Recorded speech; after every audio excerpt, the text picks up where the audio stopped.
changer quelque part l'histoire du pays, parce que c'est un pays en guerre, oublié. Bien sûr, j'y pense. C'est sûrement le match pour nous, et je parle du peuple, le match le plus important je dirais, peut-être de l'histoire, parce que ça fait plus de 50 ans qu'on n'a pas participé à la Coupe du Monde.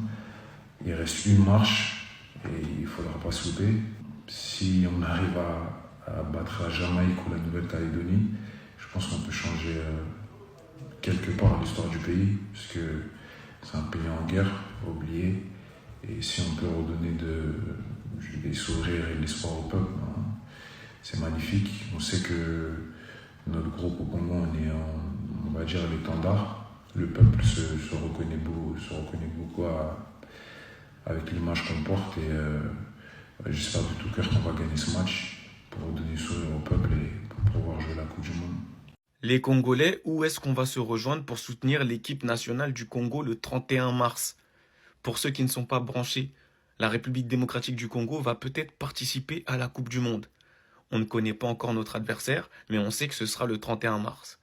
Et pour soutenir notre équipe nationale, on va être nombreux. Et pour ceux de Paris, moi, j'ai pas été mis au courant quant à l'endroit phare, l'endroit où on sera tous. Parce que certains ont pu voir mes réactions durant la dernière CAN. On est à fond derrière le pays.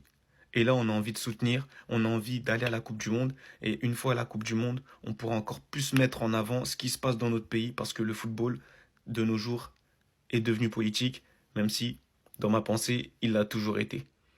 Bref, je veux savoir où est-ce qu'on se rejoint, parce que ça va être historique. Historique. Et dans le cas où on ne se qualifie pas, ça va aussi l'être, je pense, mais on croise les doigts. On croise les doigts en vrai. Mais bref, les gars, j'ai besoin de savoir. J'ai besoin que vous me briefiez. J'ai besoin qu'on me dise quel est l'endroit incontournable où on sera tous pour soutenir cette équipe.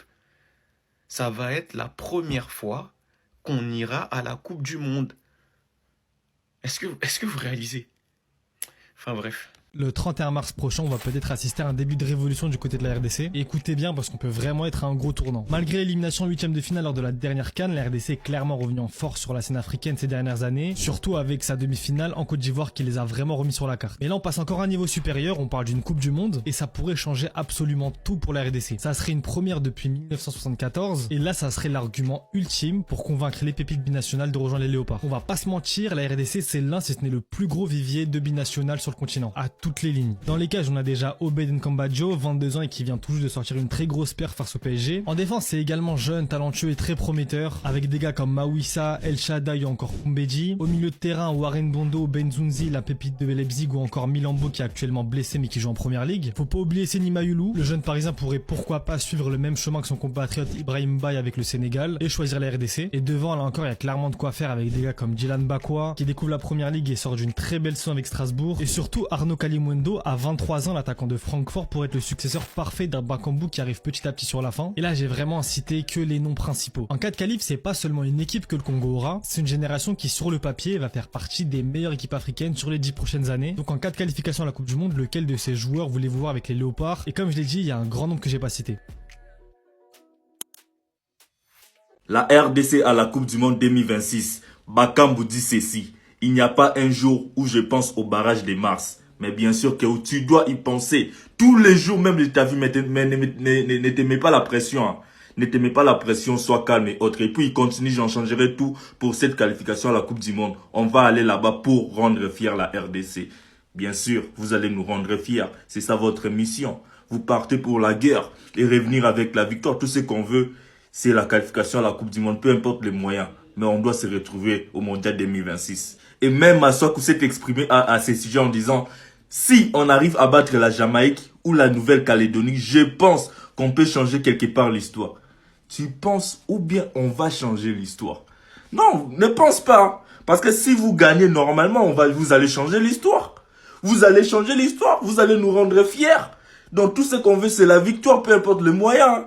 Peu importe les moyens, tout ce qu'on veut, c'est la victoire. Vous n'allez pas changer seulement l'histoire, mais des vies. Des vies. Plus de 50 ans, on n'a pas joué. Et ce qu'on veut actuellement, c'est ces groupes-là. On veut vous voir au mondial, aller jouer contre la Jamaïque ou la Nouvelle-Calédonie. Ramenez-nous la victoire. C'est tout ce qu'on veut, hein. C'est tout ce qu'on veut. On veut la victoire. Rendez-nous fiers. RDC jusqu'au bout, la famille. Jusqu'au bout.